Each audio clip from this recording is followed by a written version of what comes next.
What the Lord placed in my heart to share as God gives me grace, that subject is Jesus is wonderful.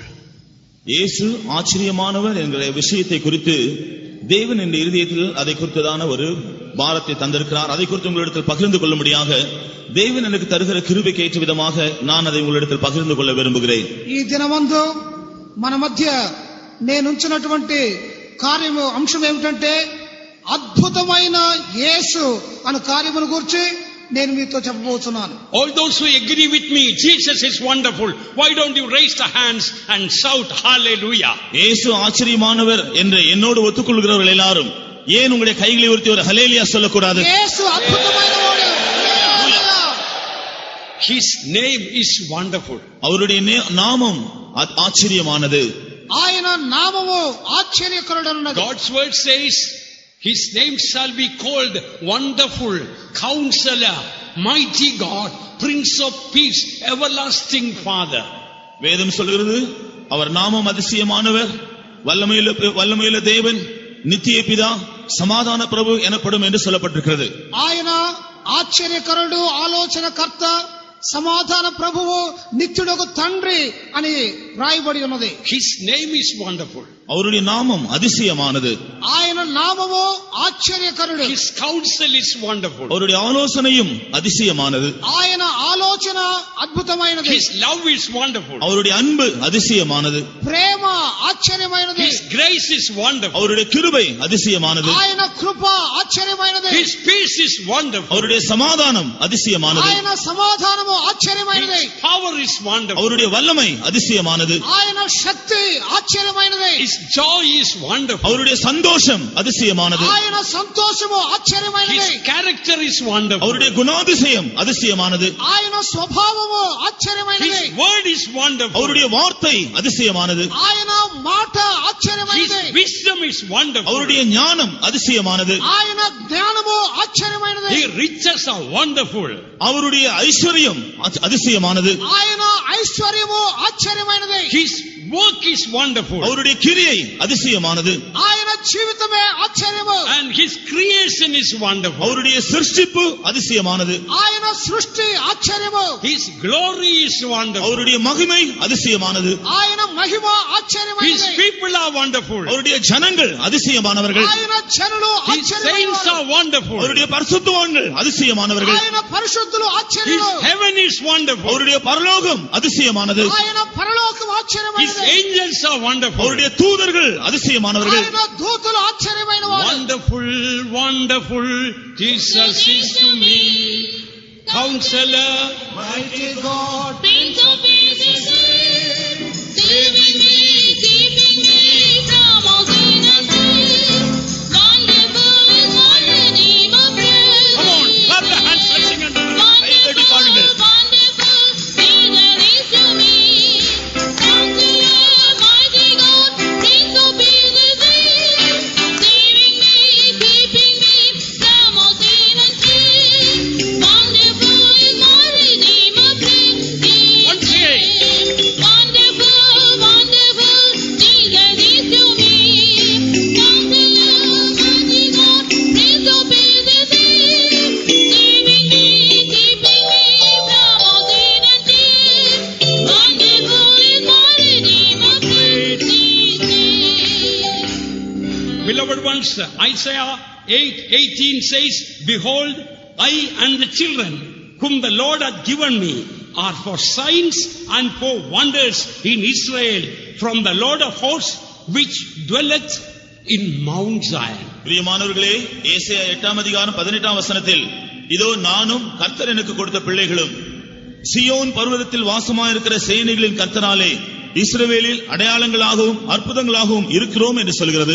యెషయా 8:18 వాక్యములో ఇదిగో నేనును యెహోవా నాకు ఇచ్చిన పిల్లలను సియోను కొండ మీద నివసించు సైన్యములకు అధిపతి యెహోవా వలన సూచనలుగాను మహత్కార్యములుగాను ఇశ్రాయేలుల మధ్య ఉన్నాం. When an eagle is begetting an eaglet, the eaglet knows, like my mother, I am born to fly.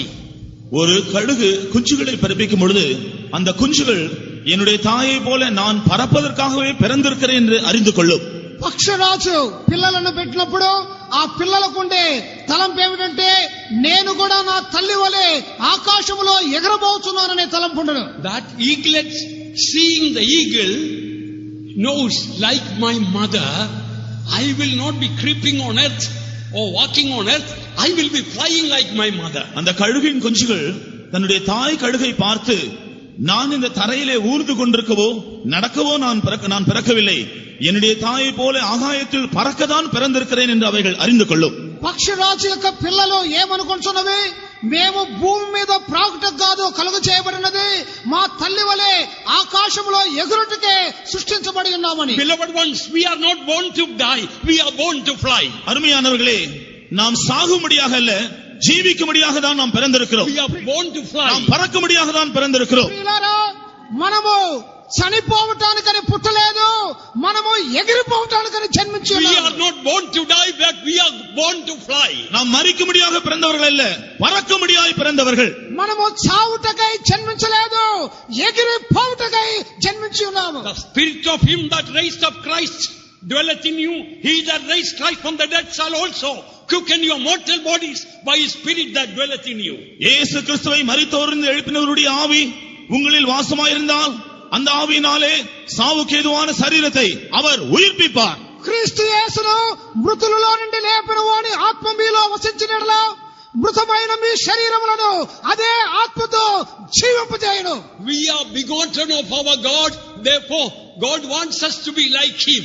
நாம் நம்முடைய தேவனாலே ஜனிப்பிக்கப்பட்டிருக்கிறோம், ஆகவே நாம் அவரை போலவே மாற வேண்டும் என்று தேவன் விரும்புகிறார். మనము దేవుని చేత జన్మించబడి ఉన్నాము కనుక మనము ఆయన వలె మారవలెనని కోరుచున్నాడు. We should be like our heavenly Father. நம்முடைய பரலோகத்தின் பிதாவை போலவே நாம் மாற வேண்டும். మన పరలోకపు తండ్రి వలె మనం మారవలెను.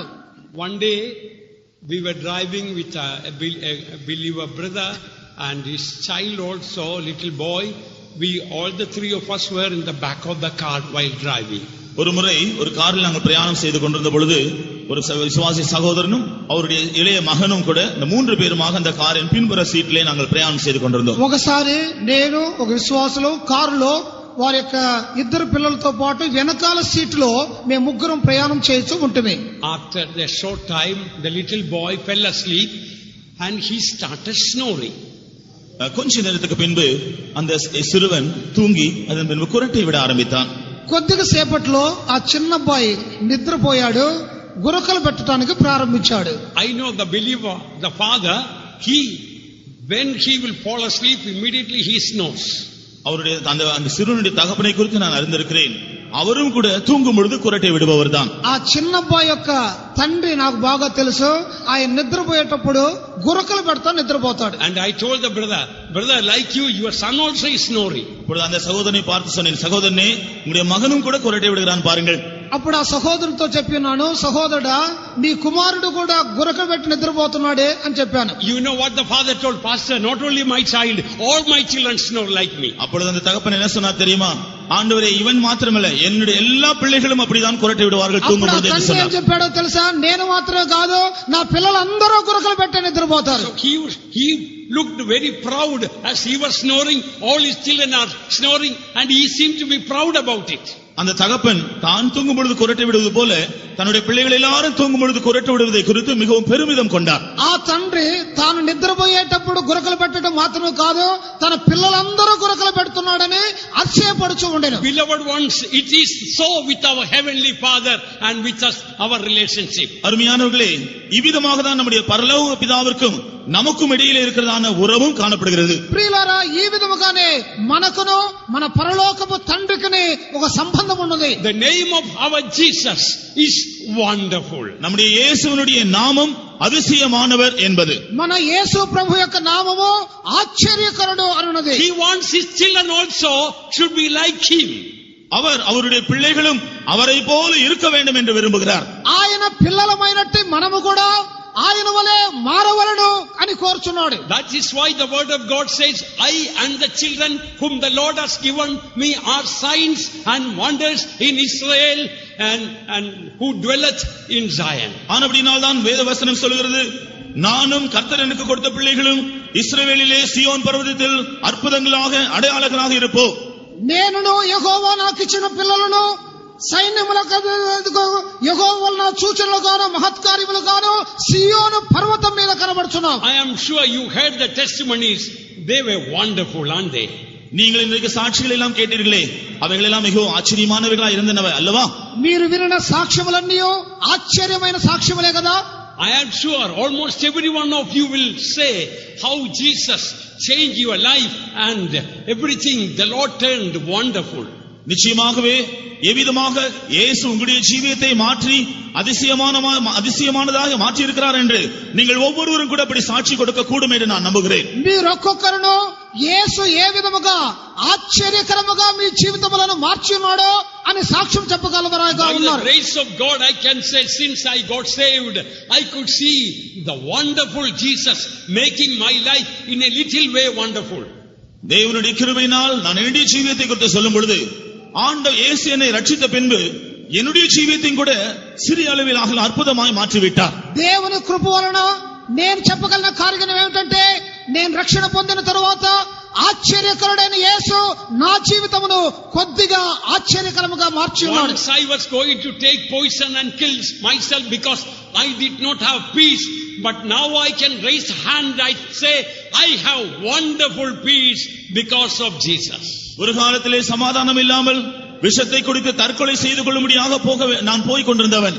ஆனால் இப்பொழுதோ என்னுடைய 2 கரங்களை உயர்த்தி என்னுடைய அற்புதமான இயேசு எனக்கு அற்புதமான சமாதானத்தை தந்திருக்கிறார் என்று சொல்ல முடியும். ఒక కాలములో సమాధానము లేని వాడనై విషము త్రాగి ఆత్మహత్య చేసుకుంటకు ప్రయత్నించిన వాడను ఇప్పుడైతే 2 చేతులెత్తి చెప్పగలను అద్భుతకరమైన సమాధానమును యేసు నాకు ఇచ్చి ఉన్నాడు. There was a time my heart and mind and everything was filled with filthiness. With all humility I can say, by the power of the blood of Jesus, my Jesus gave me wonderful purity. ஒரு காலத்தில் என்னுடைய மனதும் என்னுடைய ஜீவியம் எல்லாம் அசுத்தமாய் காணப்பட்டது. ஆனால் இயேசு கிறிஸ்துவின் விலையேறப்பட்ட இரத்தத்தினால் இப்பொழுது அவர் என்னுடைய ஜீவியம் முழுவதையும் ஆச்சரியமாக சுத்தமுள்ளதாய் மாற்றி இருக்கிறார். ఒక కాలములో నా తలంపులు ప్రవర్తన అపవిత్రమైనదిగా కనబడెను. పవిత్రమైన యేసు రక్తం వలన ఇప్పుడు నేను పవిత్రంగా జీవించగలుగుతున్నాను. There was a time life has no meaning and depressed, discouraged, unhappy. Now because of Jesus I have a wonderful hope. ஒரு காலத்தினுடைய ஜீவியத்திலே நம்பிக்கையற்றவனாக குறிக்கோள் இல்லாதவனாக சலிப்படைந்தவனாய் காணப்பட்டேன். ஆனால் இப்பொழுதோ இயேசு கிறிஸ்துவின் மூலமாக எனக்கு ஒரு நம்பிக்கை உண்டு.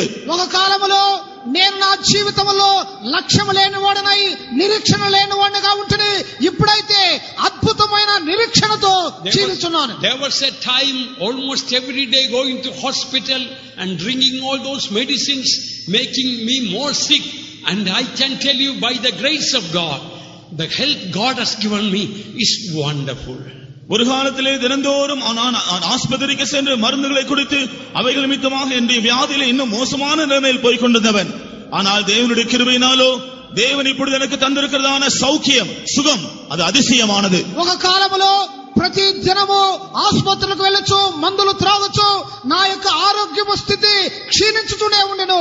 ఇప్పుడైతే ప్రభు అయిన యేసుక్రీస్తు అద్భుతకరమైన స్వస్థతను నాకు ఇచ్చి ఉన్నాడు. Behold, I and the children whom the Lord hath given me are for signs and for wonders in Israel from the Lord of hosts which dwelleth in Mount Zion. இதோ நானும் கர்த்தர் எனக்கு கொடுத்த பிள்ளைகளும் சியோன் பர்வதத்தில் வாசமாயிருக்கிற சேனைகளின் கர்த்தராலே இஸ்ரவேலில் அடையாளங்களாகவும் அற்புதங்களாகவும் இருக்கிறோம். నేనును యెహోవా నాకు ఇచ్చిన పిల్లలను సియోను పర్వతం మీద నివసించు సైన్యములకు అధిపతియగు యెహోవా వలన సూచనలుగాను మహత్కార్యములుగాను ఉన్నాము. Today is the last day of our convention. இன்றுதான் நம்முடைய கன்வென்ஷனுடைய கடைசி நாள். ఈ రోజే మన కన్వెన్షన్ యొక్క చివరి దినము. I believe our wonderful Jesus want to make our life wonderful before we leave this place.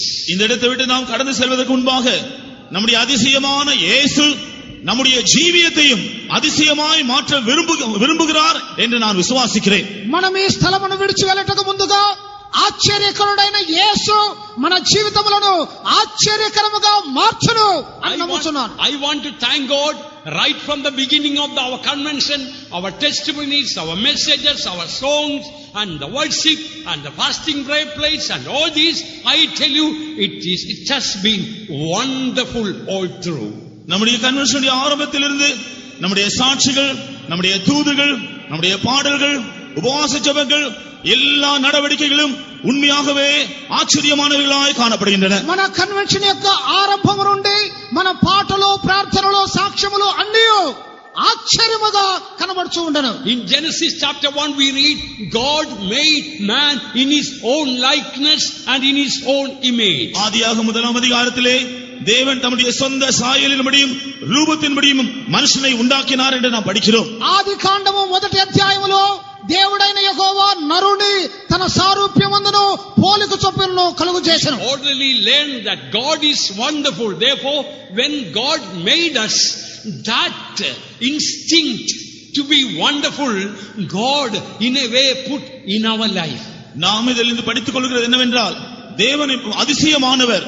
ஆனால் அந்த அதிசயமான தன்மை காணப்படும்படியாகவே அவருடைய சாயலின்படியும் அவருடைய ரூபத்தின்படியுமாக மனுஷனை உண்டாக்கினார். దేవుడు ఆశ్చర్యకరుడు కనుక తన ఆశ్చర్యత అనే కార్యమును మనలో బయలుపరచుటకై తన పోలిక చొప్పున మనలను కలుగు చేసి ఉన్నాడు. Therefore, every human being, sinner or saint, they long for supernatural. ஆனபடியால்தான் ஒவ்வொரு மனிதனும் ஒரு பாவியா இருந்தாலும் பரிசுத்தவானா இருந்தாலும் இயற்கைக்கு மேற்பட்ட ஒரு காரியத்தை அவர்கள் வாஞ்சிக்கிறதை, அவர்கள் விரும்புகிறதை பார்க்கலாம். ఒక మనుషుడు పాపి అయినా సరే, పరిశుద్ధుడైనా సరే, భూసం ప్రకృతికి మించినట్టు ఒక అనుభవం కోరుచూ ఉన్నాడు.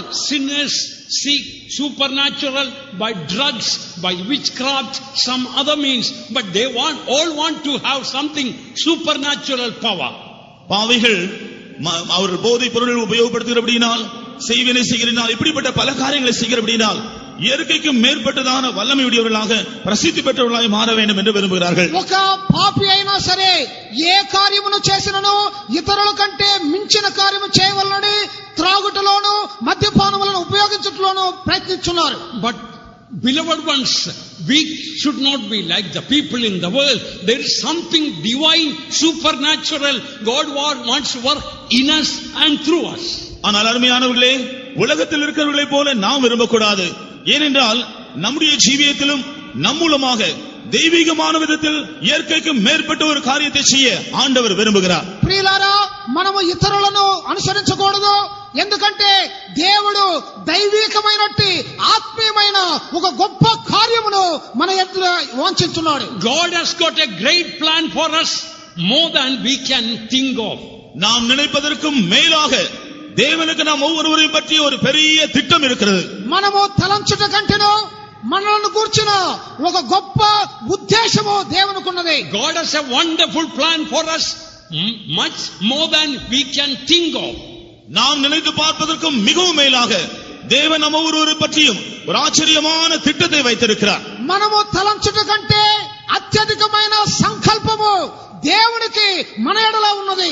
That is why the word of God says, you are a chosen generation, a royal priesthood, a holy nation, a peculiar to people, to show forth the praises of him who has delivered you from the darkness into his marvelous light. ஆனபடியால் தான் வேதவசனம் சொல்கிறது, அந்தகாரத்திலிருந்து ஆச்சரியமான வெளிச்சத்திற்கு உங்களை வரவழைத்தவருடைய புண்ணியங்களை அறிவிக்கும்படியாக நீங்கள் ராஜரீக ஆசாரிய கூட்டமாகவும் தெரிந்து கொள்ளப்பட்ட சந்ததியாகவும் பரிசுத்த ஜாதியாகவும் அவருக்கு சொந்தமான ஜனங்களாயும் இருக்கிறீர்கள் என்று சொல்கிறது. చీకటిలో నుండి ఆశ్చర్యకరమైన వెలుగులోనికి తెచ్చిన వాని యొక్క పుణ్యములను బయలుపరచు నిమిత్తమై మనలను ఆయన పరిశుద్ధ జాతిగాను యాజక సమూహముగాను ఈ లోకములో చేసి ఉన్నాడు. Because of Jesus, beloved ones, we are not ordinary people. அருமையானவர்களே, நம்முடைய இயேசு கிறிஸ்துவின் நிமித்தமாக நாம் சாதாரண ஜனங்களே இல்லை. ప్రియులారా, యేసు క్రీస్తు వలన మనము సాధారణ జనులము కాదు. In my spirit I can see all these dear ones seated. Holy angels are guarding you and holy angels are all around you. என்னுடைய ஆவிக்குரிய கண்களினால் நான் காண்கிறேன், இங்கே உட்கார்ந்திருக்கிற அருமையான ஒவ்வொருவரையும் பரிசுத்த தேவதூதர்கள் சுற்றிலும் இருக்கிறார்கள். அவர்கள் உங்களை பாதுகாக்கிறார்கள். నా ఆత్మీయ నేత్రములతో చూడగలుగుతున్నాను. ఇక్కడ సమకూడిన వారందరినీ పరిశుద్ధ దేవదూతలు ఆవరించి కాపాడుచూ ఉన్నారు. The angel of the Lord encampeth round about them that fear him. கர்த்தருக்கு பயந்தவர்களை சூழ தேவதூதன் பாளையம் இறங்கி அவர்களை விடுவிக்கிறார். దేవునికి భయపడువారిని దేవుని దూతలు ఆవరించి ఉండును. Dear child of God, holy angels are all around you, all around here. அருமையான தேவனுடைய பிள்ளை, உங்களை எல்லாரையும் சுற்றிலும் பரிசுத்த தேவதூதர்கள் இருக்கிறார்கள். இங்கே பரிசுத்த தேவதூதர்கள் இருக்கிறார்கள்.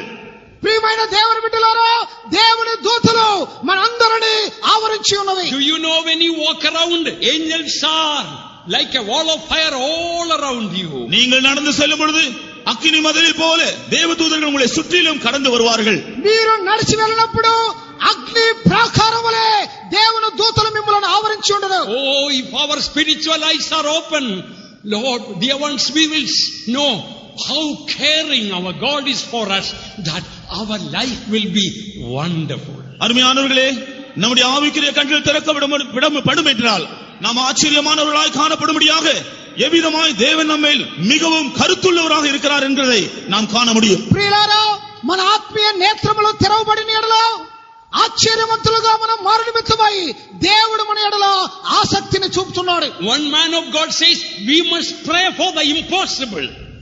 அவர் தேவனுடைய மனிதன் சொல்கிறார், அசாத்தியமான காரியங்களுக்காக நாம் ஜெபிக்க வேண்டும் என்று சொல்கிறார். అసాధ్యమైన కార్యముల నిమిత్తమై మనం ప్రార్థించవలనని ఒక దైవజనుడు చెప్తున్నాడు. Listen, it is easier for God to do a difficult thing than an easy thing. தேவனுக்கு லகுவான காரியத்தை செய்வதை பார்க்கிலும் கடினமான காரியத்தை செய்துதான் மிகவும் லகுவானது என்று சொல்லப்பட்டிருக்கிறது. దేవునికి ఒక చిన్న కార్యము చేయట కంటే గొప్ప కార్యములు చేయట సాధ్యమని చెప్పబడుతున్నది. Let me say it again, beloved ones, it is easier for God to do a difficult thing than an easy thing. அருமையானவர்களே, மறுபடியும் நான் அதை சொல்லுகிறேன். நம்முடைய தேவனுக்கு லேசான காரியங்களை செய்வதை பார்க்கிலும் கடினமான காரியங்கள் செய்வதுதான் மிகவும் லகுவானது. మన దేవునికి చిన్న కార్యములు చేయట కంటే కష్టతరమైన కార్యములు చేయట సులభము. For example, one day a man, completely paralyzed man, brought like in a stretcher or in a bed, and because there was such a crowd, they opened the roof and brought down that man. உதாரணமாக நாம் ஒரு சம்பவத்தை பார்க்கலாம். ஒருமுறை ஒரு திமிர்வாதக்காரன் தன்னுடைய அவயவங்களினால் ஒன்றும் செய்ய முடியாத நிலைமையில் இருந்தவன் அவன் படுக்கையில் வைத்து அவன் இயேசுவினிடத்தில் கொண்டு வரப்பட்டான். ஆனால் ஜனக்கூட்டம் மிகுதியா இருந்தபடினால் நேரடியாக அவனை கொண்டு வர முடியாமல் அந்த வீட்டின் கூரையை திறந்து அவனை இந்த கூரை வழியாக அவனிடத்தில் இறக்கினார்கள். పక్షవాతముతో కష్టపడువాడిని నలుగురు మనుషులు మోసుకొని వచ్చి ఇంటి పైకప్పును విప్పి యేసు ప్రభు ఎదుట నిలిపి ఉన్నారు. The very fact that he was brought in a stretcher or in a bed showed he couldn't walk, that he was completely paralyzed. அவன் ஒரு படுக்கையில் அல்லது ஸ்ட்ரெச்சரில் கொண்டு வரப்பட்டது முற்றிலுமாக அவனுக்கு நடக்க முடியாது, ஒன்றும் செய்ய முடியாது என்கிறதை காண்பிக்கிறது. వాడు పడకలో తేబడి ఉన్నాడంటే ఏ పని చేయలేని స్థితిలో ఉన్నాడని అర్థము.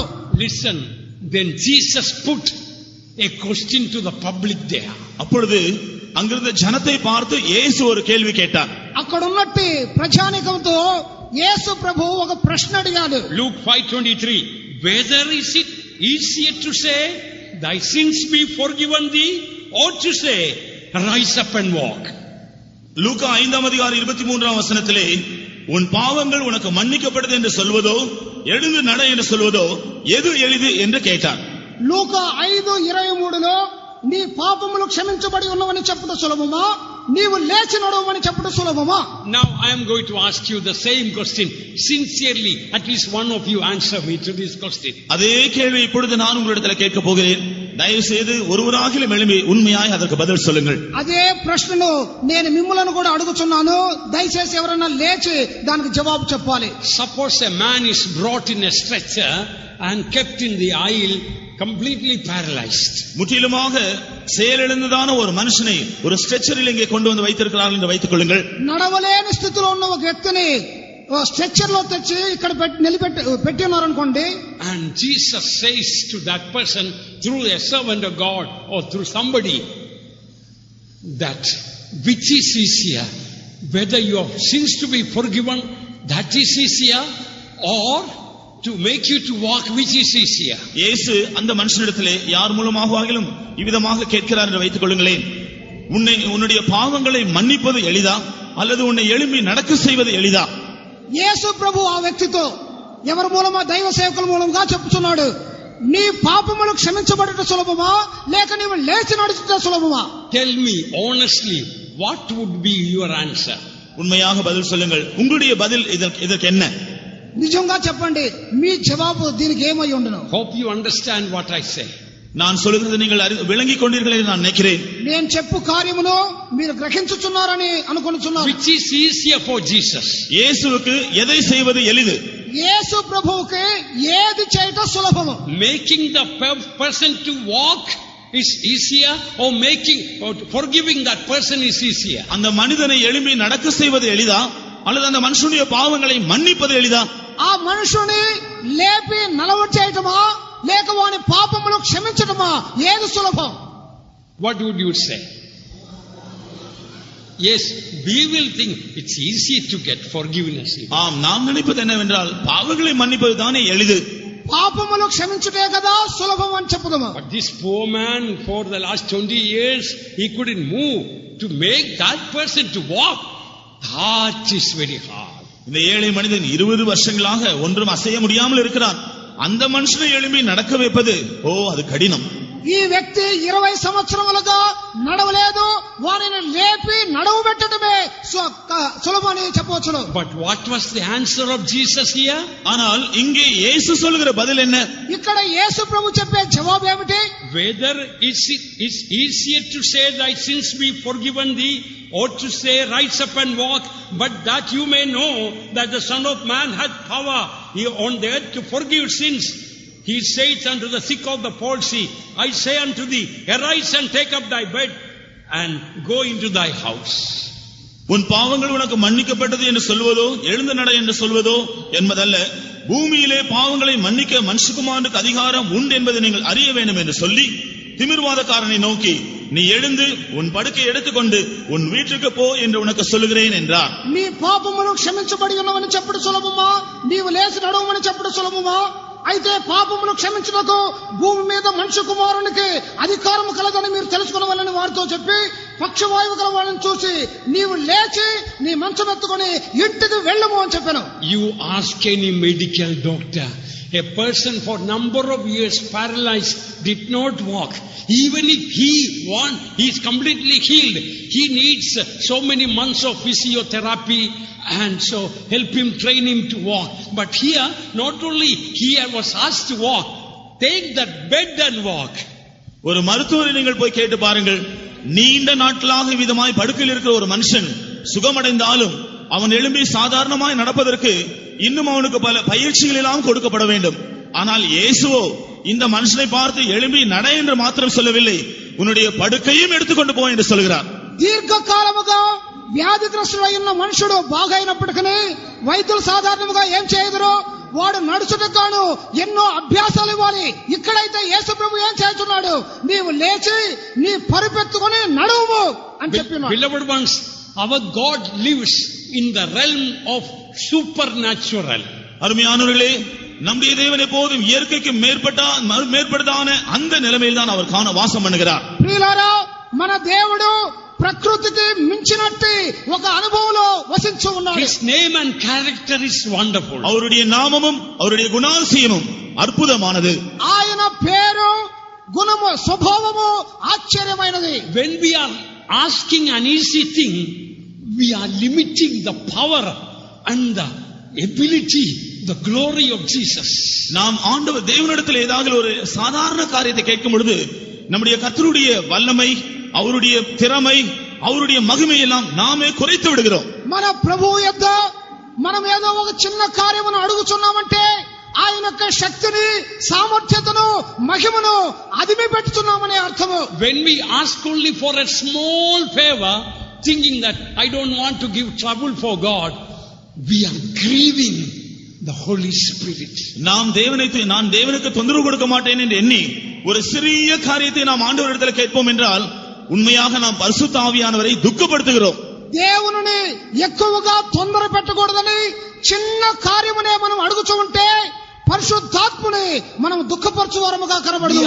Doubting the power and the love and the generosity and the kindness of our God. நாம் நம்முடைய தேவனுடைய வல்லமை, அவருடைய அன்பு, அவருடைய திராணி, அவருடைய மகத்துவம் இவைகளெல்லாம் சந்தேகப்படுகிறவர்களாக இருக்கிறோம். మనము మన దేవుని యొక్క శక్తిని సామర్థ్యతను ఆయన మహిమను మనము సందేహించు వారముగా కనబడదుము. When I was a small in my village, I remember the story of a drunkard.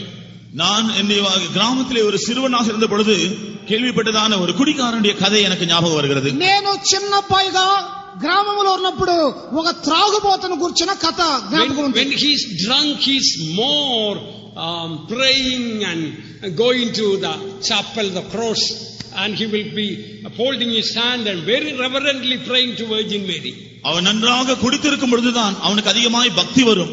ஆகவே அவன் ஆலயத்துக்கு போய் தன்னுடைய கைகளை கூப்பி மிகவும் பயபக்தியோடு அவன் ஜெபம் செய்வான். వాడు తప్ప తాగి నిశాలో ఉన్నప్పుడు గుడి దేవాలయం వద్దకు వచ్చి భయభక్తితో ప్రార్థన చేస్తూ ఉండను. One day I saw him going to Virgin Mary as usual, but this time his prayer was very peculiar. அவன் ஒரு நாள் அவ்விதமாக அவன் மரியாதை நோக்கி ஜெபிக்க போனதை பார்த்தேன். ஆனால் அந்த முறையில் அவனுடைய ஜெபம் வித்தியாசமாயிருந்தது.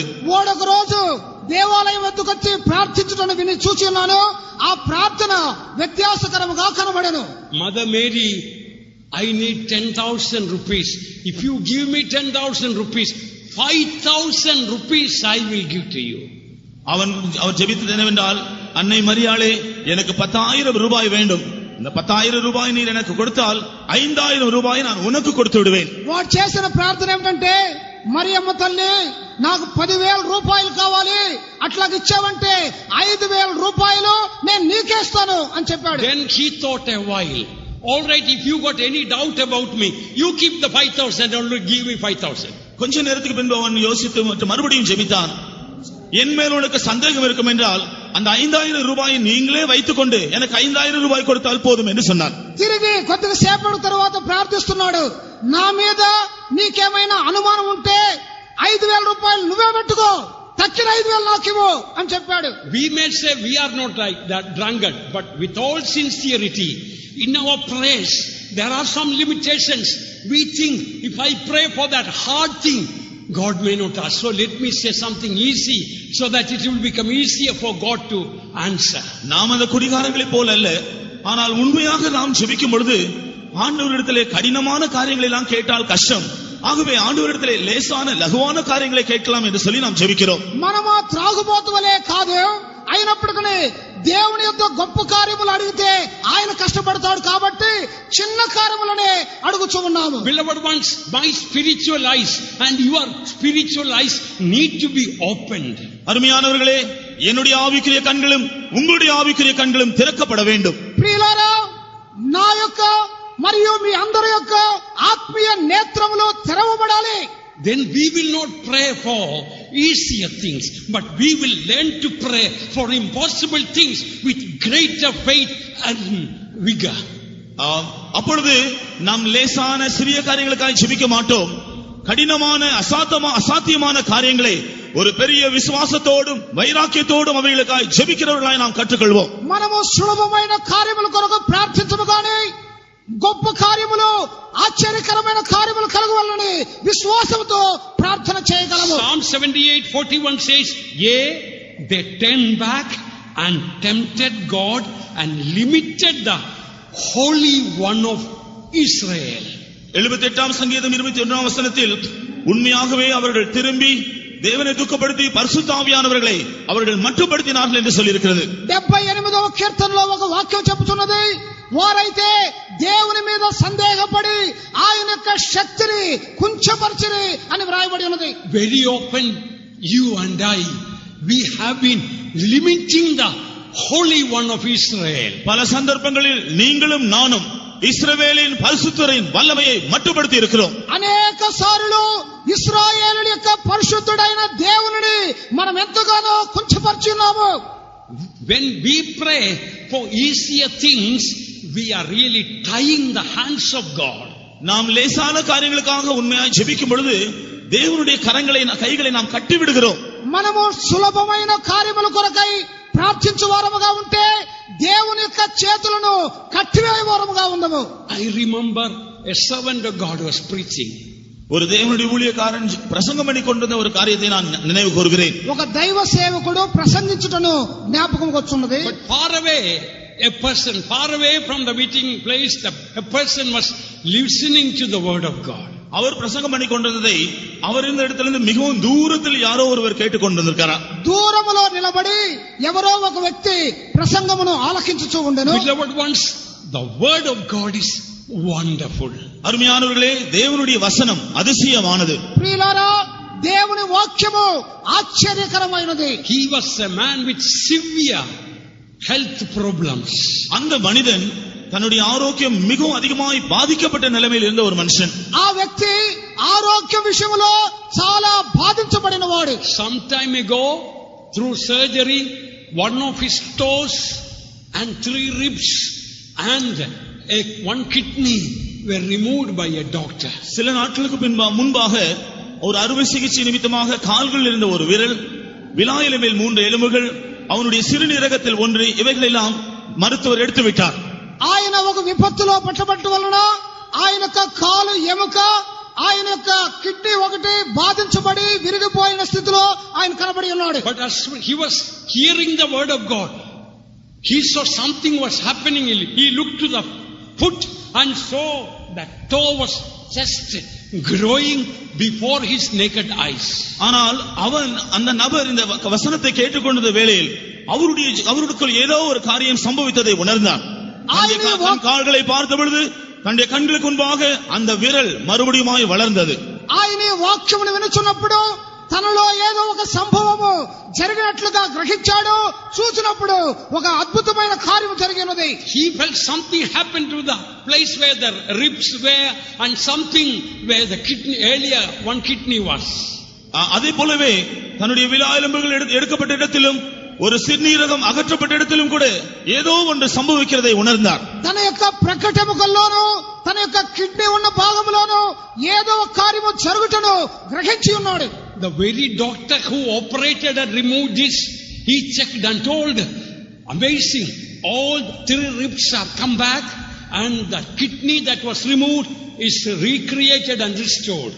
அவருக்கு அறுவை சிகிச்சை செய்த அந்த மருத்துவர் அவரை மறுபடியும் சோதித்த பின்பு மிகவும் ஆச்சரியத்தோடு சொன்னார், மறுபடியும் அந்த 3 விலா எலும்புகள் அங்கே இருக்கிறது, அறுவை சிகிச்சையை செய்து எடுத்து விட்டதான அந்த சிறுநீரகத்தில் புதிய சிறுநீரகம் புதிதாக காணப்படுகிறது என்று சொல்லி ஆச்சரியப்பட்டார்.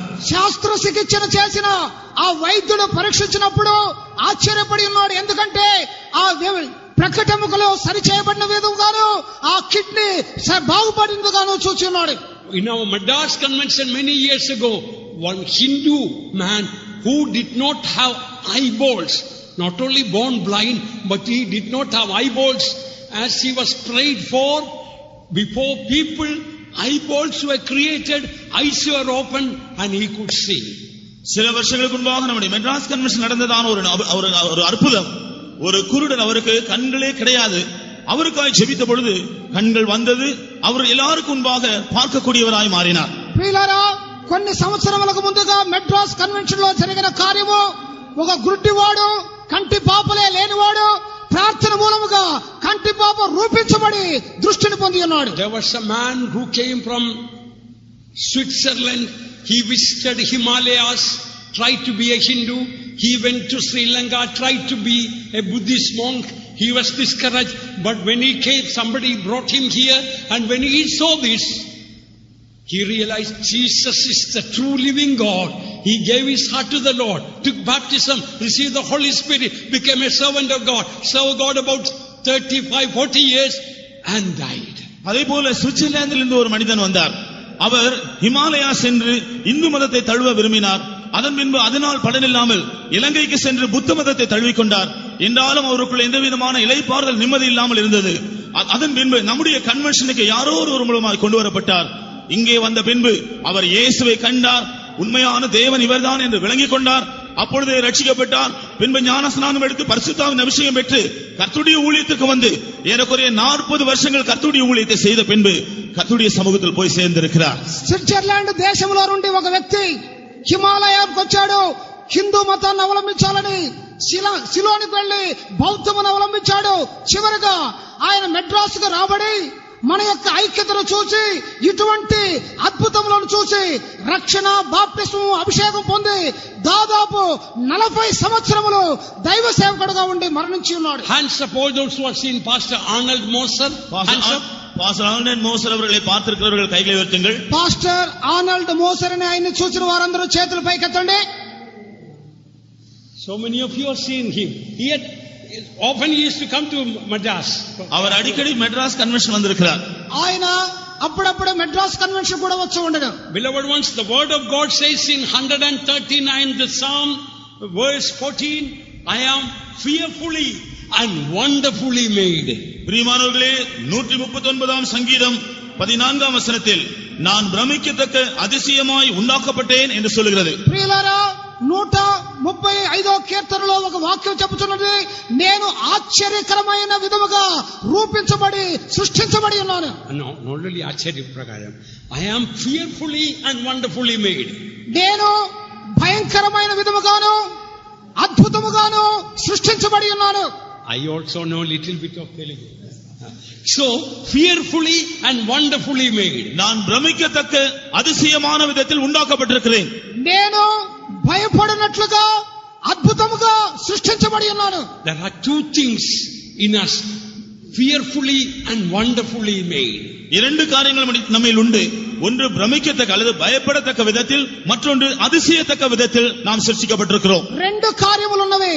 అదేమిటంటే మనము భయపడినట్టు విధముగాను మనము అద్భుతమైన విధముగాను సృష్టించబడి ఉన్నాం. In other words, when you are a God fearing man, you are a wonderful man. மற்றொரு விதத்தில் சொல்ல வேண்டும் என்றால், நீங்கள் ஒரு தேவனுக்கு பயந்த ஒரு மனிதன் என்றால் நீங்கள் அதிசயமான மனிதராக இருக்கிறீர்கள். ఇంకొక విధముగా చెప్పాలంటే మీరు దేవునికి భయపడేవారైతే ఆశ్చర్యకరమైనగా సృష్టించబడినవారు. If you are a God fearing man, you are a wonderful man. நீங்கள் தேவ பயமுள்ள ஒரு மனிதன் என்றால் நீங்கள் அதிசயமான ஒரு மனிதன். మీరు దేవునికి భయపడేవారైతే ఆశ్చర్యకరమైన వ్యక్తులు. The fear of the Lord help us to eschew or depart from evil. தேவ பயம் எல்லா தீமை விட்டு விலகும்படியாக நமக்கு உதவி செய்கிறது. దేవుని భయమనున్నది సమస్త విధమైన కీడు నుండి మనలను దూరపరచును. Psalm 130 verse 4 says, forgiveness and fear of God, they go together. 130ஆம் சங்கீதம் 4ஆம் வசனத்திலே அவருடைய பயமும் மன்னிப்பும் ஒன்றாக சேர்ந்து போகிறதாய் சொல்கிறது. 130వ కీర్తన 4వ వాక్యములో ఆయన యొక్క భయము ఆయన క్షమాపణ రెండును ఏకముగా వెళ్ళను. There is forgiveness with thee that thou mayst be feared. உமக்கு பயப்படும்படிக்கு உம்மிடத்திலே மன்னிப்பு உண்டு. నీకు భయపడులాగన నీ యొద్ద క్షమాపణ ఉన్నది. If you don't have fear of God, definitely you will have the fear of the devil. உங்களுக்கு தேவ பயம் இல்லாவிட்டால் நிச்சயமாகவே பிசாசை பற்றிய பயம் இருக்கும். మీకు దేవుని భయము లేకపోతే నిశ్చయముగా సైతాను యొక్క భయం ఉండను. Forgiveness and fear of God, they go together. மன்னிப்பும் தேவ பயமும் ஒன்றாய் இசைந்திருக்கிறது.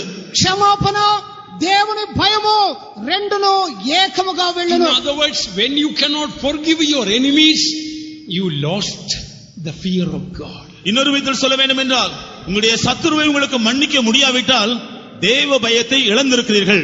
ఇంకొక విధముగా చెప్పాలంటే మీరు శత్రువులను క్షమించలేకపోతే దేవుని భయమును కోల్పోదురు. Then you will have the fear of the enemy. அப்படி என்றால் சத்துருவை பற்றிய பயம் உங்களுக்கு இருக்கும்.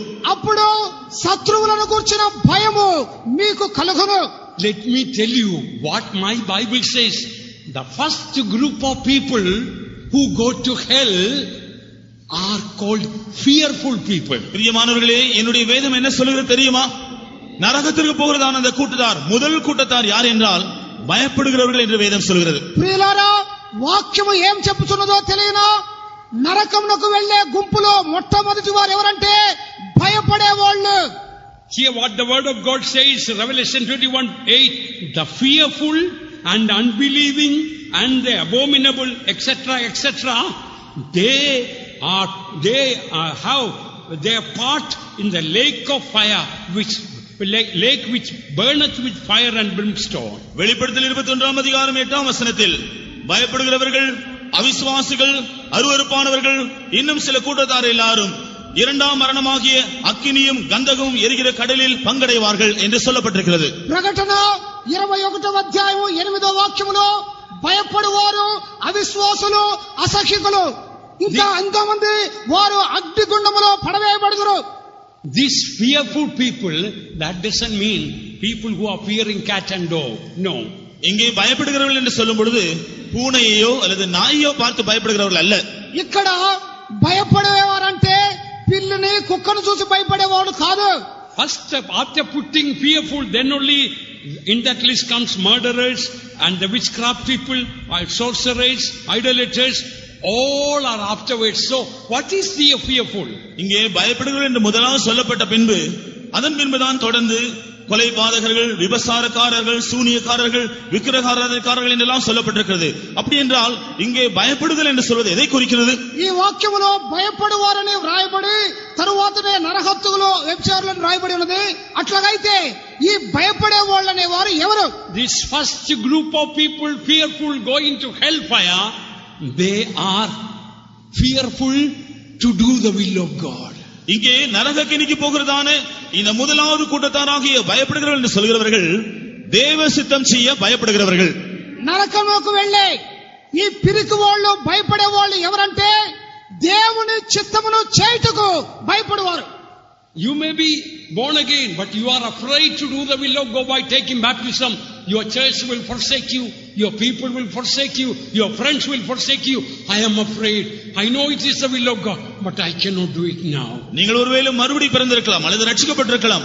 ஆனால் ஞானஸ்நானம் எடுத்தால் என்னுடைய வீட்டில் தள்ளிவிடுவார்கள், நண்பர்கள் புறக்கணிப்பார்கள், உறவினர் தள்ளிவிடுவார்கள், சமுதாயத்தில் என்னை எதிர்ப்பார்கள் என்று சொல்லி பயந்து ஞானஸ்நானம் எடுப்பது தேவசித்தம் என்று தெரியும். ஆனால் இவர்கள் எல்லாம் எதிர்ப்பார்கள் என்று பயந்து அதற்கு கீழ்ப்படியாமல் இருப்பது.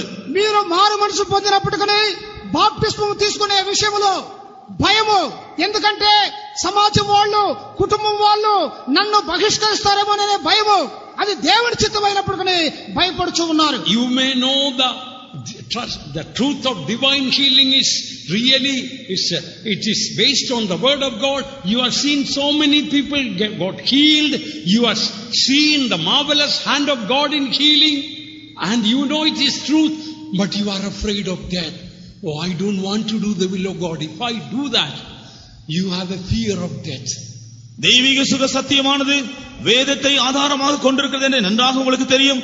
இந்த சத்தியத்தை விசுவாசிக்கிற அநேகர் சுகமடைந்ததையும் அவருடைய ஜீவியத்தில் அற்புதங்கள் நடந்ததை நீங்கள் கண்டிருக்கலாம். என்றாலும் உங்களுக்கு மரண பயம் இருக்கிறபடியினால் அது தேவ சித்தம் என்று தெரிந்தாலும் அதற்கு கீழ்ப்படிய உங்களுக்கு பயம். దైవిక స్వస్థత అనేది దేవుని యొక్క వాక్యానుసారమైనదనియో అనేకులు దానిని అనుభవముగా చేసుకుంటూ చూసినప్పటికీ తెలిసినప్పటికీ దానిని మీరు అనుభవించలేకపోతున్నారు. ఎందుకంటే దేవుని చిత్తమును చేయుటకు భయపడటం వలన.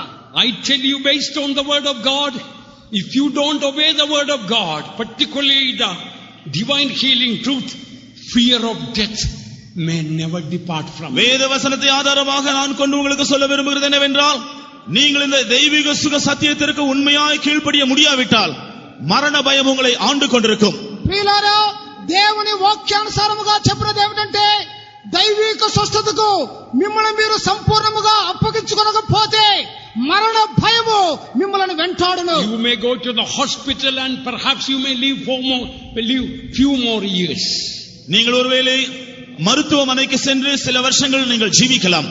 ఒకవేళ మీరు ఆసుపత్రులకు వెళ్లి కొన్ని సంవత్సరములు ఎక్కువగా జీవించవచ్చును. For cataract you go for an easy operation and in a short time you will be able to see. உங்கள் கண்ணிலே பூ விழுந்த பின்பு நீங்கள் போய் ஒரு அறுவை சிகிச்சை செய்து கொஞ்ச நாட்களில் நீங்கள் கொஞ்ச நேரத்தில் மறுபடியும் பார்வை பெற்றுக் கொள்ளலாம். మీ కంటిలో పొరబడట వలన ఆ పొరను తీసివేయటకు గాను ఆపరేషన్ చేసుకొని కొన్ని సంవత్సరాలు బ్రతికుండొచ్చు. But remember, the fear of death may not depart from you. ஆனால் ஞாபகம் வைத்துக் கொள்ளுங்கள், మరణ భయం உங்களை விட்டு போகவே போகாது. జ్ఞాపకం ఉంచుకోనండి, మరణ భయం అనేది మిమ్మల్ని విడిచిపోదు. Oh death, where is thy sting? மரணமே உன் கூர் எங்கே? మరణమా నీ ముల్లెక్కడ? Oh grave, where is thy victory? பாதாளமே உன் ஜெயம் எங்கே? పాతాళమా నీ జయం ఎక్కడ? The sting of death is sin. மரணத்தின் கூர் பாவம். మరణపు ముల్లు పాపము. And the strength of sin, is the law. பாவத்தின் பலன் நியாயப்பிரமாணம். పాపము యొక్క బలము ధర్మశాస్త్రము. But thanks be unto God which giveth us the victory. என்றாலும் நமக்கு ஜெயம் கொடுக்கிற தேவனுக்கு ஸ்தோத்திரம். మనకైతే జయమునిచ్చు దేవునికే స్తోత్రములు. If you are a true child of God, you will live for Jesus and die for Jesus. நீங்கள் ஒரு உண்மையான தேவனுடைய பிள்ளையாய் இருந்தால் இயேசு கிறிஸ்துவுக்காய் ஜீவிப்பீர்கள், இயேசு கிறிஸ்துவுக்காக மரிக்கவும் ஆயத்தமா இருப்பீர்கள். మీరు నిజమైన దేవుని బిడ్డలైతే యేసు క్రీస్తు నిమిత్తమై